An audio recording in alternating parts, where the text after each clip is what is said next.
All right, my name is Dave Fanning, and what we're about to hear is a conversation with U2. That's Larry, The Edge, Adam and Bono, recorded in Dublin in late February 87, a week before the release of The Joshua Tree. Was that a red light there? That was the red light there, Edge, yeah. Okay, here we are in Dublin's Dockland with the River Liffey lapping against the back walls of a new rehearsal space in the hometown of U2, where they're rehearsing at the moment for the world tour with the album to be released very shortly, The Joshua Tree. So an obvious question, what is The Joshua Tree? It's a big tree. It's just a big tree in California in Death Valley, and that's it. There's no other reason to call the album that other than that you went there to take the photos for the album. It seemed to us a kind of suitable image for the record without wanting to explain it. Yeah. I mean, it's a pointless exercise. Yeah. I mean, if you have so many songs, if you're able to write so much, and if you probably had so many songs for this album, and somebody told me there was as much as 24 that you didn't include, and you only included 11, and this is the thing I've been going on to you all year about, could you not have released a double album? Well, I tell you, the double album thing, there have been some good double albums made, notably Blonde on Blonde and the White Album. Mm. But what we thought was instead we would what we thought was instead we would rework the idea of a single and make sure that every single that was released from the LP would have 2 originals, so that people collected the singles through the year. Say if there's 3 singles, they'd have 6 new U2 tracks. Mm. And so that's what we went for in the end. And also, I think the 11 tracks that are on the Joshua Tree are almost too much. You know, I mean, it has been said to me it's almost too much to take in one listen. If there were another 6 or another 7, I think would have weighed down. Would have weighed down. But I hope you mean that 11 songs on one single album being too much. I hope you mean that too much is a good thing. Yeah. In 6 months' time, people will say, "Wow, this is my favourite track." That sort of thing. That's right. That's the way it is, and I think it's almost like a double album.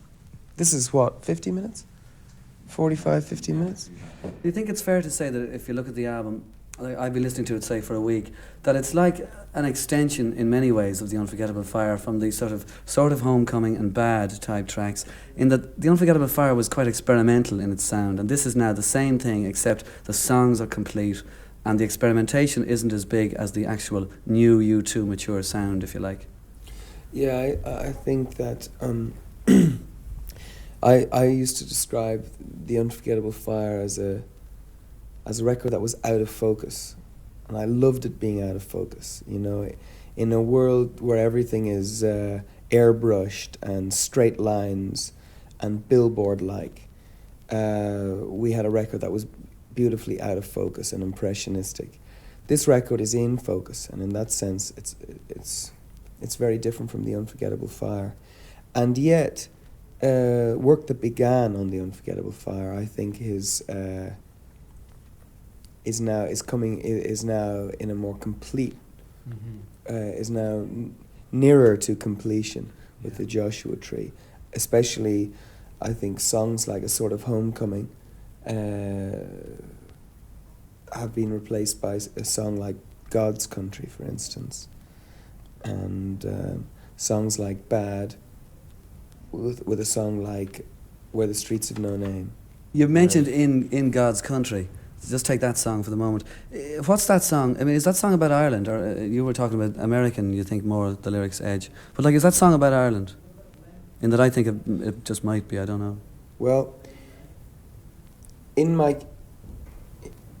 when I set out to write In God's Country, I first set out with the location of the United States. I then changed my mind and started to write about my own country, Ireland. In the end, I think the song speaks of both.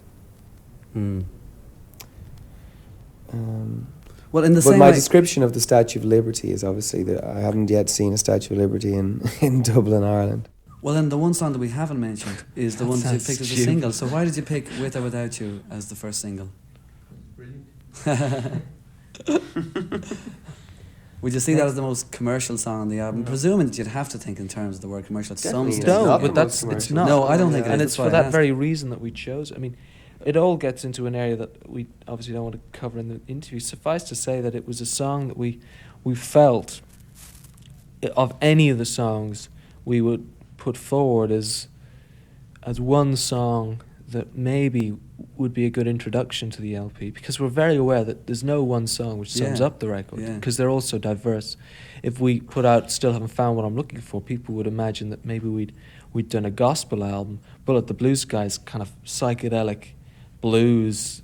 You know, I mean, literally, we can't really choose one song that sums up the record. So, With or Without You has some of the characteristics of the band, of my guitar playing, Bono singing, Larry and Adams playing as well, that mean it's tangibly U2 in a sonic sense, but it also is very different, very new. But it's kind of like a stepping stone in a sense for a lot of people who know the group. I really wanted to write a song like a Righteous Brothers song or Walker Brothers. As a singer, I've been really influenced by Scott Walker, and you know, the idea of writing a song about the violence of love was interesting to me, because I see in myself and in other people around me, I see that, you know, love is a two-edged sword, you know, and again, I didn't want to write about romance, because that doesn't interest me as much as the other side. That doesn't interest you in your real life or in writing songs? In writing songs. Gee, I'm a romantic guy underneath it all day. I'll bring you to see An Officer and a Gentleman. No, I wouldn't actually. Right. Certainly, when you're picking out singles and you've got this sort of situation, people are talking commercial or what's the best track, and I must admit, when we were making the record and when With or Without You was written and played, and when it arrived, I sort of felt this is a song we can actually release as a single, because it's you. Yeah, it's subversive because it's you too. It's absolutely, there's no pretense about it. It's you two. It's not trying for anything. It's saying this is us. It's open. It's honest, and hopefully it will be a big single and it will be very successful. But it'll be done on our merits. It'll be done the way we wanted to do it, and I think that says something for us. So it's never a question of going in specifically to record a single, obviously. No, I mean we want to too. have hit singles. We want to be the band that has hit singles. We always have been, and we've apart from Pride, I'm afraid we haven't done it. But if we have done it, or if we do it, it'll be done on our merits, on our grounds. There's something exciting about subverting the top 40 radio, because the sort of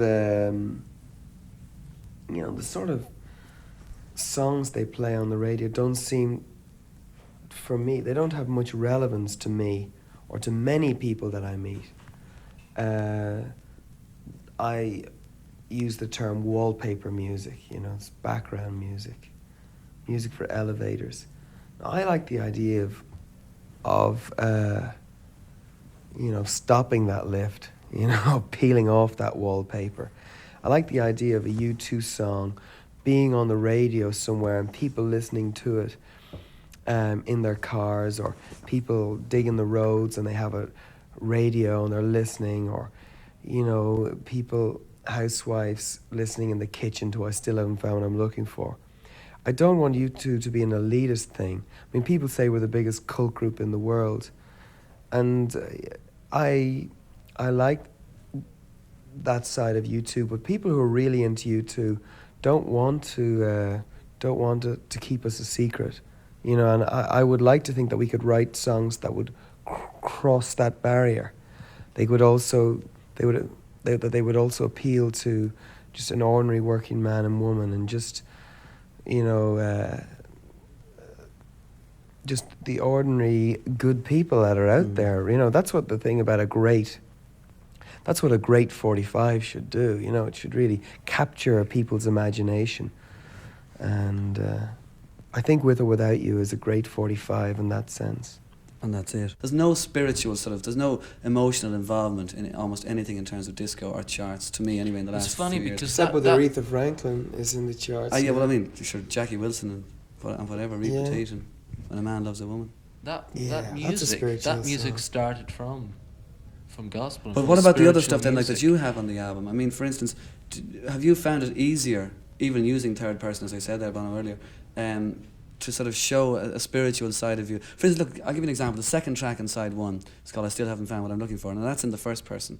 Now, is that something to do with religion, to this point of organised religion, or religion the way it is on American television, for instance, which might be the lowest of the low for some people, and certainly for me it would be, that, like, for instance, you're talking about I still haven't found what I'm looking for in terms of a spiritual existence or a spiritual awakening search? Well, as I was saying to somebody recently, people expect because I am a believer that I somehow have all the answers. And I was saying that really I just have a lot more questions as a result of being a believer. And the road I'm going down is a road with many side roads, and you get lost along the way. And I don't feel like I'm a very good ad for God, you know. Like, you know, if ever there was a sinner, there is one here with me. And I just wrote I Still Haven't Found What I'm Looking For as a gospel song with a restless spirit. It's not affirmative, and yet there is a joy to it. And it seems to me that I may never find what I'm looking for. And maybe that's a good thing. We've put ourselves in a position where we're willing to get into that whole thing. Yeah, And still haven't found what I'm looking for. It's just, as a phrase, it's really where we're at right now. Well, you still haven't found what you're looking for, but judging by what you just said there, and judging by listening to the album as well, it sounds as though you're much happier to talk about it, in that you now believe that phrase that Bono once said, which was something to do with sadomasochism is totally cool in rock music, spirituality is taboo, that sort of thing. You're happier with it. Well, I've come to the realization as a singer that all the singers that inspired me over the last 20 years are for the most people with similar spiritual concerns as myself, and similar confusion and chaos in their life. And whether it's white singers like Bob Dylan and Van Morrison, Patti Smith, or black singers like Marvin Gaye, Stevie Wonder, and going back to Aretha Franklin and the like, you can see that they could never separate the spirit from the soul, you know, ever. I mean, and I realized that you two are not maybe as much the odd men out as I thought they were. I mean, I felt at times that, you know, because especially over the October album, which was our most kind of spiritual album, I felt at times maybe we should just, you know, break up the band, or maybe that I shouldn't sing the songs I'm singing because they seems like rock and roll doesn't want to own up to its spirituality, because it seems that, you know, a macho point of view predominates in rock and roll, you know, sort of Tom Jones, hairy chest of rock and roll is, you know, dominates the writing in rock and roll music, and the words. You know, it's all about, you know, getting it done on the back seat of your motor car.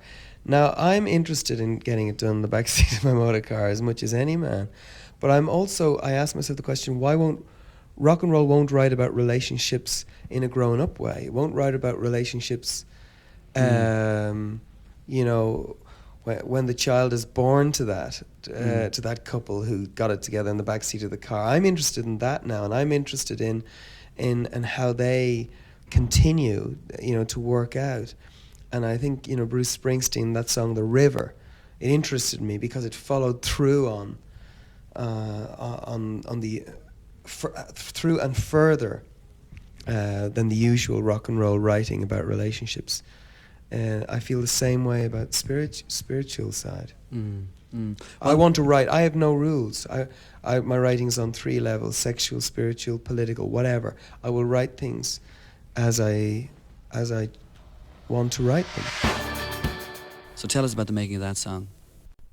On Streets of No Name, Edge had the original idea, melody and a guitar line, and he brought that down to rehearsal one day, and we sat down and worked out our areas on the song. That song in particular took an awful long time to get right, because there was a mood to what Edge had started out with, and it took a long time to capture that as a band.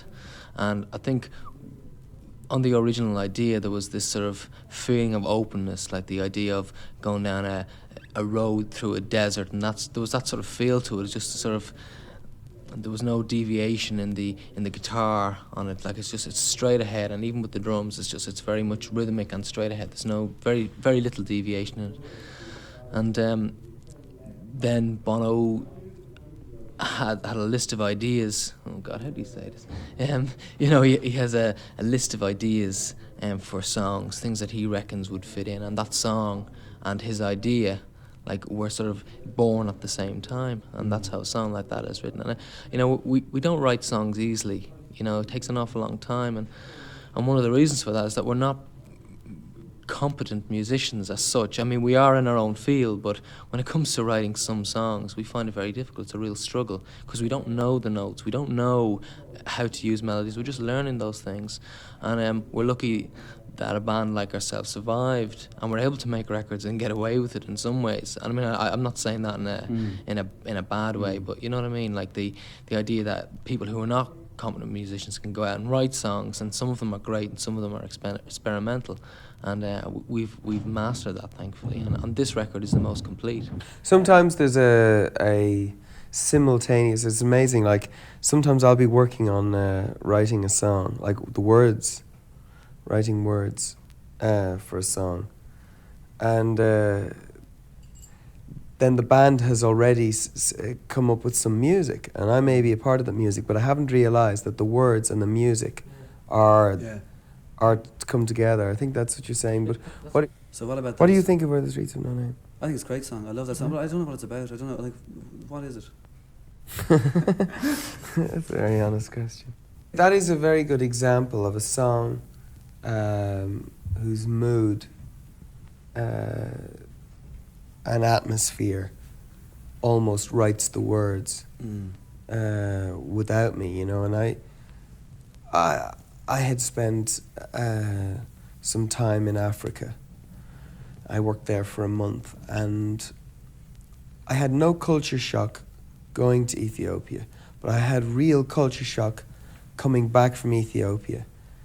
And I started to ask myself some real fundamental questions about the way I was living and the way we were living in the West, in the first world as opposed to the third world. Because the people I left behind me had such a strong spirit.